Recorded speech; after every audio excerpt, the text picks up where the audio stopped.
Morning guys, this is Rolf here with Block Operations again. I'm going to talk a little bit about Bitcoin mining at small scale. So the type of mining that I'm talking about is enough to make you and maybe a few other people money on a regular basis, but not a large mining operation where you have employees and all sorts of other things like that. So there's a bunch of things that go into that, but there's disadvantages to being a smaller scale miner and there's advantages compared to the larger miners.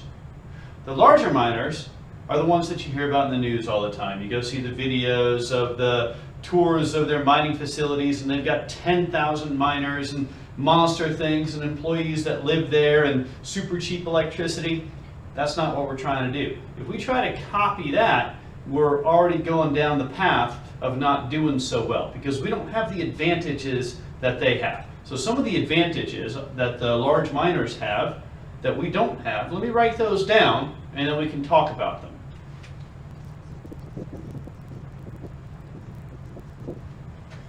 Okay, so some of the advantages that large miners have that me, as someone who has 200, 400, or 1,000 machines, does not have, they have investors. So they're going to have investors that can put in a bunch of money and get them a bunch of equipment up front when they need to.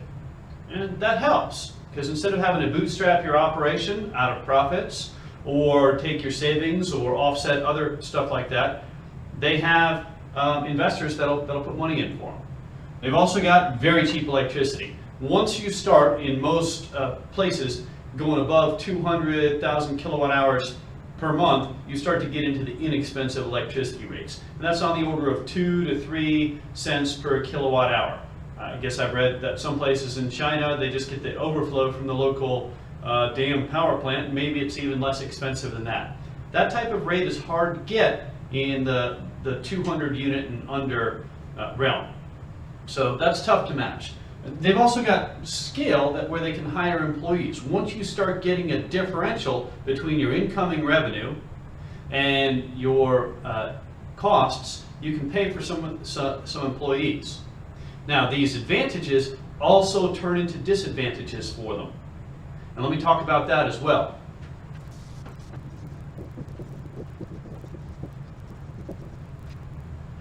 Okay, so some of the disadvantages that large miners have is they've got investors that expect profits. These investors are talking to them monthly, quarterly, and they want them to give them projections. Okay, how much money are we going to make this month? How much money are we going to make this year? When am I going to be able to start to get some of my money back in the form of cash flow, or are you selling to a larger organization? Okay, those are sometimes difficult conversations to have. They're not conversations that I want to have, for sure, and they distract people from the actual operations. So I've been the owner of a company that has 60 employees without outside investors, thank goodness. But I've also invested in companies, and I know if I put my money into companies, I expect those folks to deliver results, and I expect to be able to get many times my money back over a 5 to 10 year period. So dealing with investors is a weakness, and so once you have to deal with investors, sometimes you have to do things that are on a short-term basis or don't seem to make sense if you're just running an operation for profitability. Employees cost money, so burden cost of an employee, we'll just say, I don't know, $60,000 to $100,000 per year. Well, that's about as much revenue as 100 Antminer S9s come in. So you think, okay, if I have 100 Antminer S9s, the revenue from those 100 Antminer S9s is just going to pay that one person.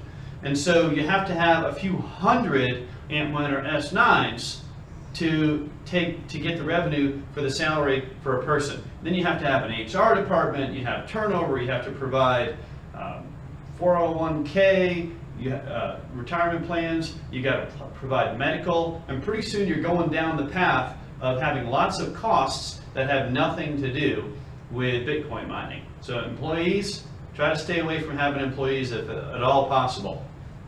Rigid operations. Okay, so with the investors, with the employees, then you have to put together a plan. And you say, well, here's what we're going to be doing for the next year. We're going to be buying this many miners, we're going to be deploying them, and what if the Bitcoin price goes down? Or what if something new and different and better comes along? It's really hard to adjust your plans right in the middle of things. So these are some disadvantages that large miners have.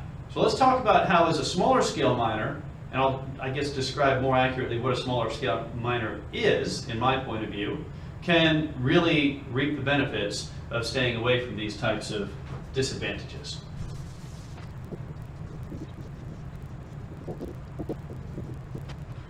Okay, so to me, a small miner is someone that's running less than about 1,000 servers. 100 servers, 20 servers, 200, 500, less than about 1,000. Stuff that you and maybe a business partner or one of your kids can help take care of. So we're talking maybe 1 to 5 people that can take care of this stuff. All folks that are owners in it and are not employees.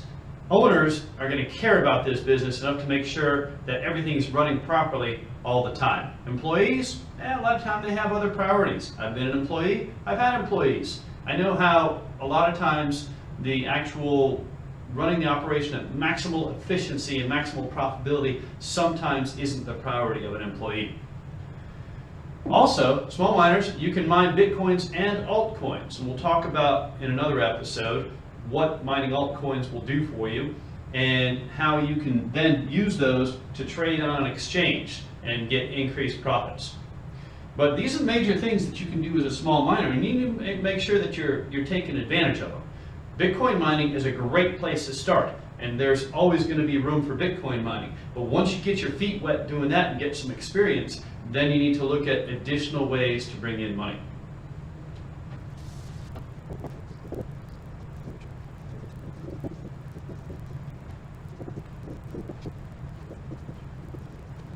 I was talking with my son as we were driving over here. My son's 14 years old. I'll get him on a video one of these times. We homeschool, and then so he goes to school a couple days a week, and then the other days he helps me with the mining. So we've been building GPU miners to be mining Zcash and Ethereum and other things like that. We've been trying different miners to be mining Dash and Script. Right now, we tried mining on the Script miner Litecoin, but we're also mining Gulden. So we talked on the way over about some of the different skills that you've got to have as a small miner, above and beyond the obvious ones of understanding, basic understanding about electricity. Well, I'll write those down.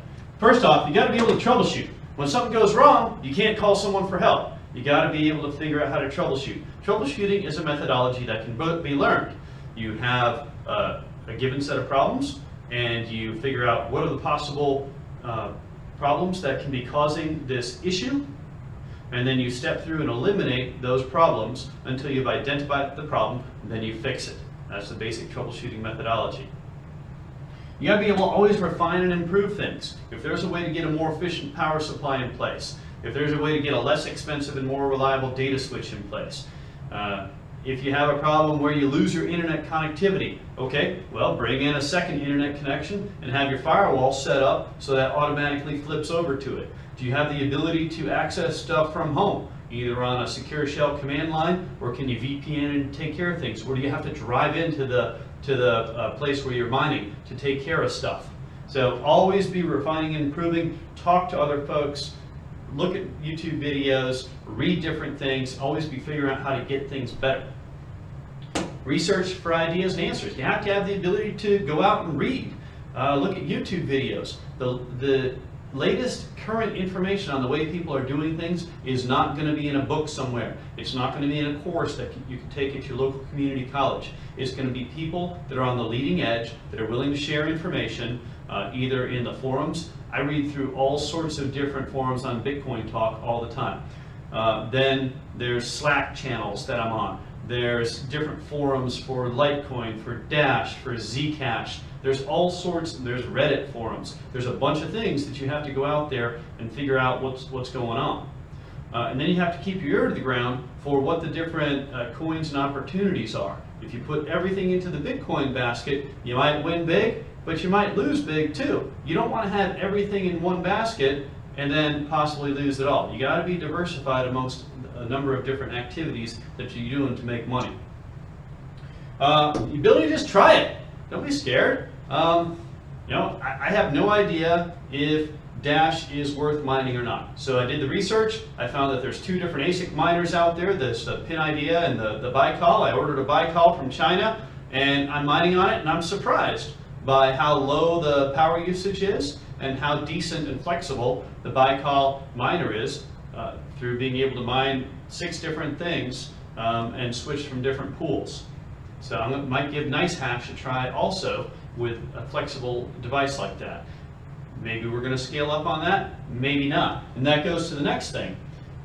Don't just come up with a plan and execute on that plan blindly. Start small, prototype, figure out what it is that you're doing, figure out if it's going to work or not, and then expand on it if it works, and quickly abandon it if it doesn't. Right now, the Litecoin miner that I bought, which is an A4 InnoSilicon, it doesn't look like it's profitable. So I'm not going to be mining anything with Scrypt until there's a more profitable miner that comes out. I think Bitcoin's coming out with their Antminer L3 soon. That should be profitable enough to mine different things with Scrypt. I'm not sure. I'm going to buy one, I'll give it a try, and if it works, I'll scale up. If it doesn't, I'll abandon it. For a while, I was mining Ethereum. Ethereum's gone down in price, and the mining pool has gone up, so I swung all my rigs, GPU rigs, over to mining Zcash. Right now, that's the best thing to be mining. I'll be looking at other things to mine. I was looking at Monero, but Monero's a little strange, so right now I'm mining Zcash. I put that onto my account at Poloniex. I put sell orders at a recent high point for Zcash to convert it to Bitcoin, and then I convert that Bitcoin into something else and hold on to it. So there's lots of different ways that you can make money as a small miner, but you got to have some basic skills. Now let's talk about some, other than the business and operational skills, let's talk about some of the technical skills that you're going to want to have or you're going to want to learn.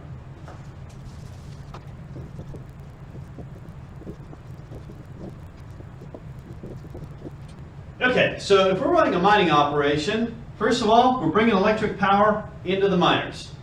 Okay, we're also bringing coolant in to cool the miners.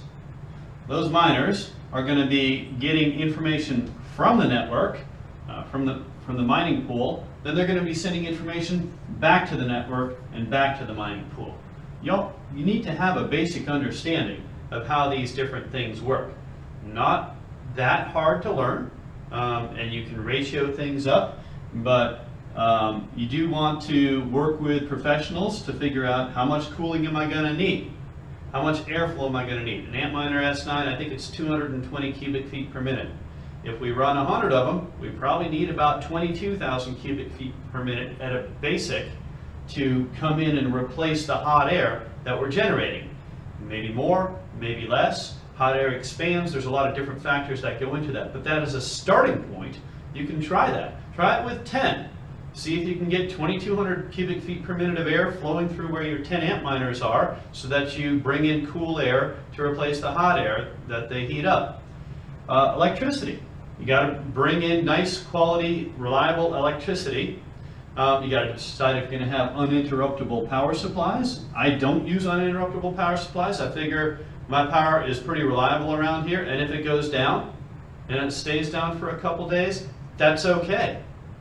If I'm not mining, I'm not spending money on electricity, I'm not making money on mining, but it costs a lot to put in uninterruptible power supplies, and it's not worth it because I like to keep costs low.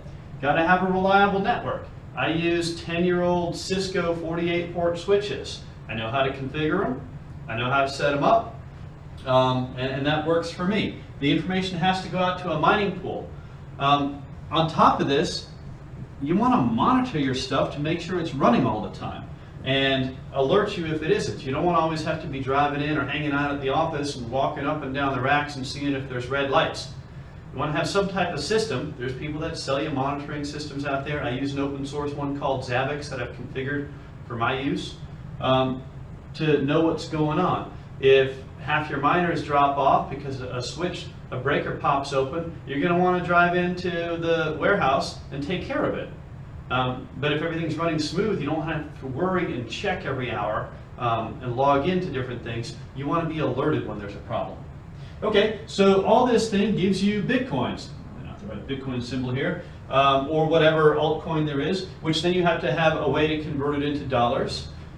You can use something like Coinbase or Kraken, however they pronounce it. Once you start bringing in Bitcoin revenue on a regular basis, they're going to ask you what your business is.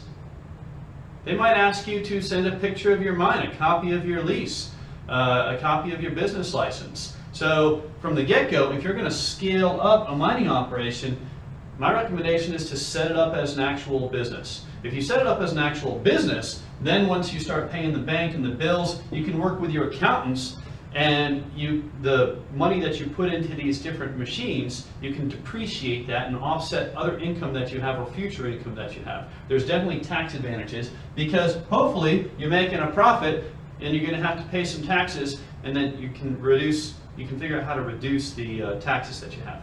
So these are the major operational type things. Above and beyond that, there's different types of risks. And there's risks in everything. That's one of the things that whenever I talk to people about doing this, they say, oh, it's risky. Well, you know what? Everything is risky. And the way you go through life is you figure out what are the potential risks and what are the consequences of those risks. What's the worst case situation and how do I deal with that? If you can deal with the worst case situation of any risk that you can identify, then you can proceed. And then you know what to do when that situation comes up. So let's talk about risks a little bit.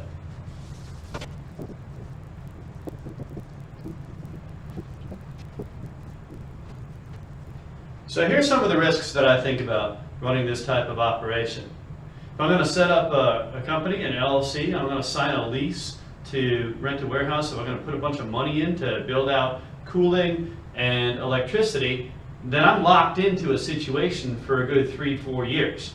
And I've got to figure out how to get in and out of that situation. Worst case, since I have not signed any personal guarantees for any of the spaces or anything like that, worst case, I lose money badly. The LLC has to go bankrupt, break the lease, sell off all the mining equipment and things like that. So worst case, in any type of business situation where I'm going to lose a lot of money, I think I'm going to at least come out break even, just because the equipment can get sold off, or I can get out of longer term contracts or other things like that. So going out of business by completely running out of money, that's pretty much one of the worst case situations. I guess a different worst case situation is I can be doing something that's outlawed. Folks say, well, isn't Bitcoin just for folks that want to do things illegally? No, it's not. It's for folks that want to be able to have a form of electronic cash that's not controlled by the bank or governments. Especially since banks and governments are doing things like inflating the currency, outlawing large denomination bills, and looking at ways to completely track the economic activities of everybody. I don't like being told what to do. I'm happy to be providing an alternative to other folks like me that like to have basically a form of digital gold that has an established value that can be spent and saved and invested, a store of value that can also be used as a currency. So if it's outlawed, okay, what do I do? Boom, in America, all Bitcoin mining is outlawed. Okay, great. Is it going to be outlawed in every country in the world?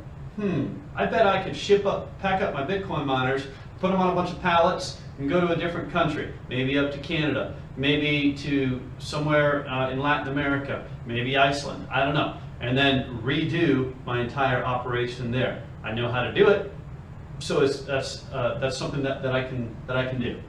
Okay, now what if the Bitcoin price drops so much that I'm not able to make money?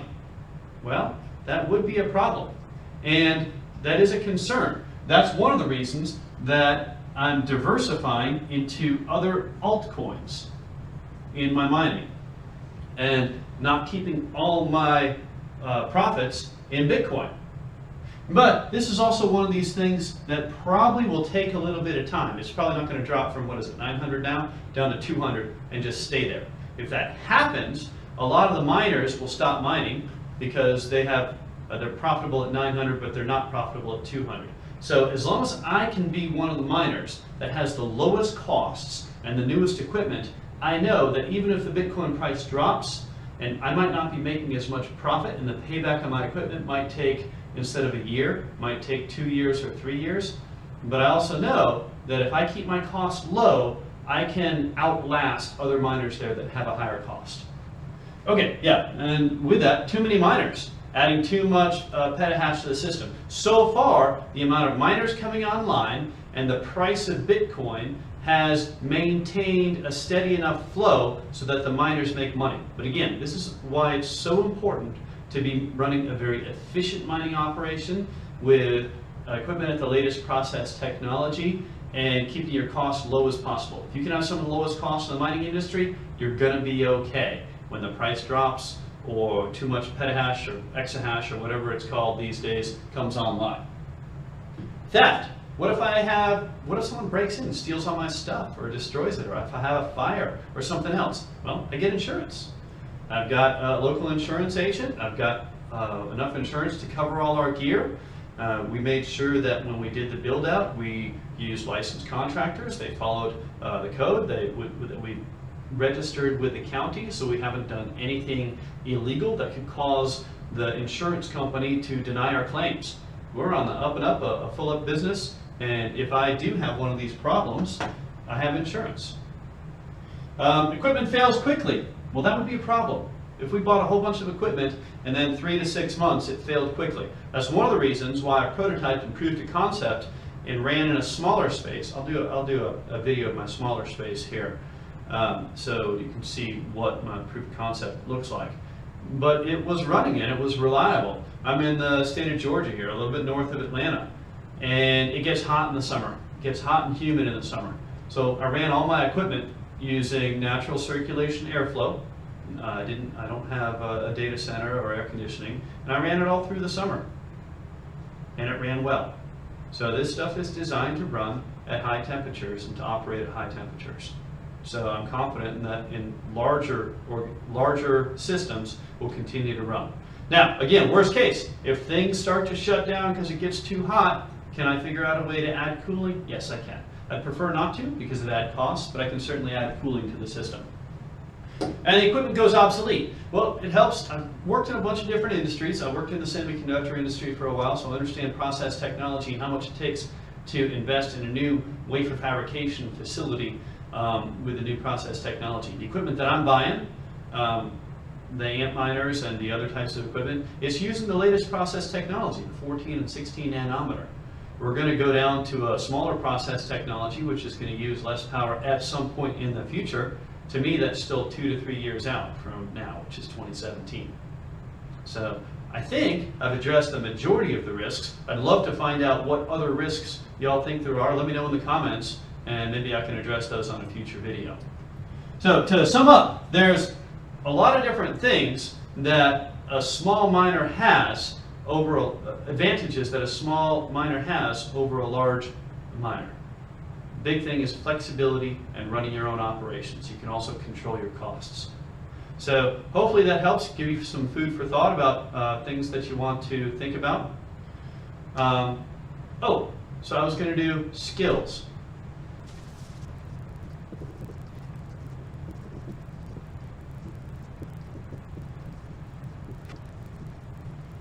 Okay, there's some basic technical skills that you probably want to have to succeed at Bitcoin mining. It'd be great if you knew how to build a PC.